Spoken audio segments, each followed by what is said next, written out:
শুভ সকাল বন্ধুরা, সকলে কেমন আছো? আশা করি সবাই খুব ভালো আছো। আমিও খুব ভালো আছি। আজই সকালবেলা বাসি কাজ সেরে চান টান সেরে পুজো টুজো কমপ্লিট করে দেখো চা নিয়ে বসে গেছি। আর সামনে দেখো কর্তামশাইও চা খাচ্ছে, এই যে।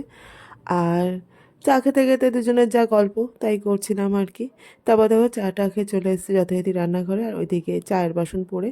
আর ভাবলাম এই কচি কুমড়োটা অনেক দিন ধরেই ফ্রিজের মধ্যে ছিল, তো ভাবলাম যে কচি কুমড়োটা আজকে তরকারি করে ফেলি। আর এই দেখো এই টিফিন বক্সটার মধ্যে আটা মাখা রেখে দিয়েছিলাম, সেটা বার করে নিয়েছি ফ্রিজ থেকে। আর দেখো কাজের লোক আসেনি, তাই বাসনটা দেখাচ্ছিলাম তোমাদের। আর এখানে কড়ার বসিয়ে দিয়ে তার মধ্যে দেখো আমার এদিকে কচি কুমড়োটা কাটাও রেডি। আর কড়াতে তেল আর একটা শুকনো লঙ্কা আর জিরে আর একটু হিং ফোড়ন দিয়েছি, যেহেতু নিরামিষ তরকারি তার জন্য। আর তার মধ্যে কর্তা এসে তাড়াতাড়ি করে ব্রেকফাস্ট দাও, কাজে ঢুকবো বলে তাড়াহুড়ো করতে লাগলো। এত তাড়া লেগেছিল তখন যে কি বলবো। তা যাই হোক, তার মধ্যেই একদিকে তরকারি বসিয়েছি আর একদিকে দেখো তাড়াতাড়ি করে কর্তাকে রুটি করে দিচ্ছিলাম। তা যাই, এই দেখো আমার তরকারিটাও নেমে গেছে, কচি কুমড়োর তরকারিটা। আর কচি কুমড়োতে তো ছোলা দিতে হয়, ঘরে ছোলা ছিল না, কি করব। তা যাই হোক, ওই নিরামিষ করেই করে রেখেছি। আর দেখো কচি কুমড়োটা নামিয়ে তরকারিটা নামিয়ে এদিকে বসিয়ে দিলাম কড়াই পেঁয়াজ ভাজা, আর দিয়ে দিলাম বরবটি আর আলু। এই একটা বরবটি আলু দিয়ে পেঁয়াজ দিয়েও একটা তরকারি করে রাখবো, কারণ অনেক দিন ধরে বরবটিটা শুকিয়ে যাচ্ছিলো। আর অর্ধেক টমেটো নিয়েছি বরবটিতে দেবো বলে, স্ক্যাপারে কুড়িয়ে বরবটির তরকারির মধ্যে দিয়ে দিলাম। তাই এটা আস্তে আস্তে মজুক, এইদিকে আমার যা কাজ সেই কাজগুলো করে নিই ততক্ষণে। তারপর দেখো এদিকে আমার বরবটির তরকারিটাও কমপ্লিট হয়ে গেছে, একটু ধনেপাতাও দিয়েছি। আর এদিকে বাটি করে বসিয়েছি, ঘরে অনেক দিন ধরে না কড়াইশুঁটি ছিল, সেই কড়াইশুঁটিটা গন্ধ হয়ে যাচ্ছিলো, তাই ভাবলাম যে আজকে একটু রাইস করব, তাতে ওই কড়াইশুঁটি দিয়েই রাইসটা করব। আর সকালে যে গরম গরম রুটি করলাম, সেই গরম গরম রুটি আর কুমড়োর তরকারি নিয়ে নিয়েছি।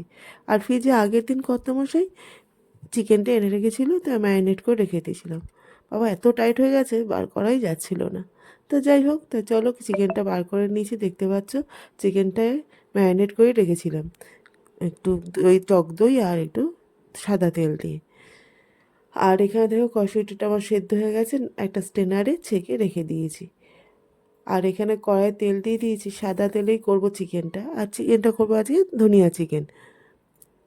আর দেখো দেড়খানা মতো পেঁয়াজ এখানে ছোট্ট ছোট্ট করে একদম ঝিরিঝিরি করে কেটে নিয়েছি। আর এখানে আদা, টমেটো, কাঁচা লঙ্কা, রসুন, তারপর হচ্ছে একখানা ছোট পেঁয়াজ, আর দু তিনটের মতো হচ্ছে কাজু দিয়ে একটা পেস্ট বানিয়ে নিয়েছে। আর এখানে ধনেপাতা, বেশ অনেকটা ধনেপাতা ভালো করে ধুয়ে একটা প্লেটে রেখে দিয়েছি, এইটা পেস্ট বানাবো। তো যাই হোক, ততক্ষণ আমার কড়াতে তেলটাও গরম হয়ে গেছে। আর এদিকে দেখো ভাতের জলও বসিয়ে দিয়েছি হাঁড়িতে। তো কথা বলতে বলতে তারপর দেখলাম কড়াই তেলটা গরম হয়ে গেছে, যথারীতি পেঁয়াজটা দিয়ে দিলাম।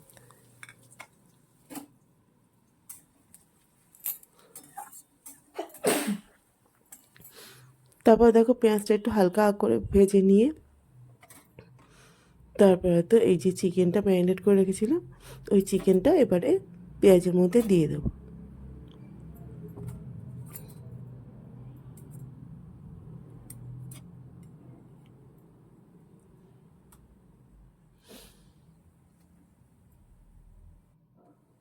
চিকেনটা তো যথারীতি দিয়ে দিয়েছি পেঁয়াজের মধ্যে, দিয়ে একটু হালকা করে ভাজা ভাজা। কিন্তু পেঁয়াজ তো দিয়েছি, কিন্তু এরপরে যা জল বেরোবে তা তো আর বলার কথা না। যাই হোক, হালকা হালকা ভাজা ভাজা হোক, ততক্ষণ এটাকে ঢাকা চাপা দিয়ে রেখে দিই। আর এদিকে ভাতটাও হয়ে গেছে, ভাতটা দেখো গড় দিয়ে দিয়েছি। আর এখানে পেঁয়াজ বললাম যে জল বেরোবে, চিকেন দিয়ে বেশ অনেকটাই জল বেরিয়েছে। এবারেই পেস্ট যেটা বানিয়ে রেখেছিলাম সেটা দিয়ে দেবো।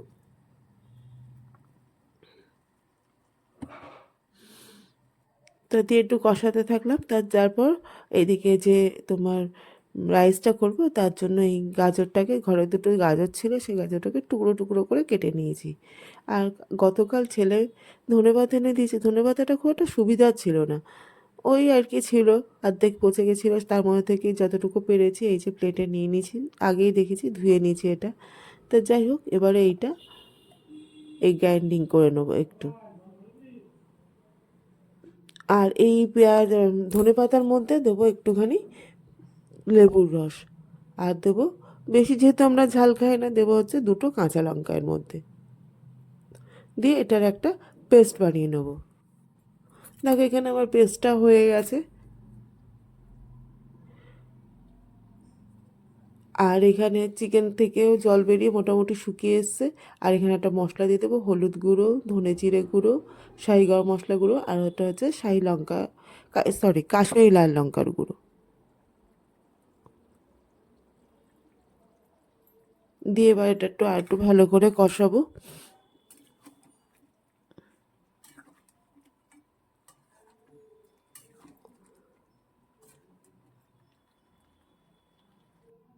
তারপর দেখো এখান দিয়ে বেশ অনেকটা চিকেন দিয়ে তেল ছেড়েছে। আমি ভাবলাম যে এটা তো কচি ধনিয়া চিকেন, একটু কাসুরি মেথি দিলে কেমন হয়, তাই একটু কাসুরি মেথিও দিয়েছিলাম। এটা দিয়ে বেশ ওটা কষানো হয়ে গেছে। এবারে দিয়ে দেবো অল্প করে একটু গরম জল, একদম সামান্য করে দিয়েছি জল। যাই হোক, এটা ফুটে গেছে অনেকটাই। এবারে এই নামানোর কিছুক্ষণ আগে দিলাম ধনেপাতা বাটাটা, এটা দিয়ে একটু আর একবার নাড়িয়ে চাড়িয়ে নিয়ে আর একটু ফুটিয়ে নিয়ে এটা গ্যাসটা অফ করে দেবো। এখানে দেখো আমার ধনিয়া চিকেন রেডি। আর যে রাইসটা করব তার জন্য এদিকে কড়া বসিয়ে দিয়েছি, কড়ায় তেলও গরম হয়ে গেছে। এবার এই গাজরটা একটু ভাজা ভাজা করে নেবো। আর কড়াইশুঁটি যেটা সেদ্ধ করেছিলাম সেটা তো রাইসে, মানে ভাতটা যখন ফুটছিল তখনই দিয়ে দিয়েছি। আর এদিকে দেখো আমার রাইসটাও রেডি হয়ে গেছে। তাহলে চলো, দেখতে পেলে আজকে দুপুরবেলার লাঞ্চটা বেশ জমেই যাবে। মানে হচ্ছে রাইসটার কী নাম দেওয়া যায় আমি জানি না, পোলাও মতোই করেছি ওই গাজর আর কড়াইশুঁটি দিয়ে। যাই হোক, যেটাই নাম দাও ঘরে। এই ডেকচিটার মধ্যে রাইসটা আস্তে আস্তে করে নামিয়ে নিলাম, কারণ নাহলে চালগুলো আবার ভেঙে যাবে। দিয়ে তারপর গ্যাসটা মুছে নিয়ে দুপুরের লাঞ্চের টাইম হয়ে গেছে, কর্তা খেতে চাইছিল। তার আগে ভাবলাম যে একটু ঘুরতে যাওয়ার কথা চলছে আমাদের, তাই ভাবলাম যে সুটকেসগুলো বার করে জামা কাপড়গুলো রেডি করে রাখি। কোথায় যাচ্ছি এখনই তোমাদের জানাবো না, পরে ক্রমশ প্রকাশ্য, পরে তোমাদের অবশ্যই করে জানাবো, তোমাদের সাথে নিয়েই যাব। আর এখন দেখো, তা ছেলে বললো একটু বসো মা, একটু পরে গুছিও, পরে বিকেলের দিকে গুছিও। তা দেখো দুপুরের লাঞ্চ নিয়ে বসে গেছি কর্তা আর আমার। আর এদিকে চিকেনটাও নিয়ে নিয়েছি। তা যাই হোক, কর্তা আসুক, খেতে বসে বলবে এখন কমেন্ট করে তোমাদের কেমন হয়েছে। তারপর দেখো কর্তা এসে গেছে, বসেও পড়েছে খেতে। তাকে চিকেনটা দিয়ে দিলাম যথারীতি। ওয়েট করছি কখন জানাবে কেমন হয়েছে। বলে আর না, খেয়েই যাচ্ছে ভদ্রলোক। তো যাই হোক, চলো, বলছে ভালোই হয়েছে, খুব ভালো আছে। তাহলে চলো, ব্লগটা আর বাড়াচ্ছি না, এই পর্যন্ত। সবাই খুব ভালো থেকো, সুস্থ থেকো।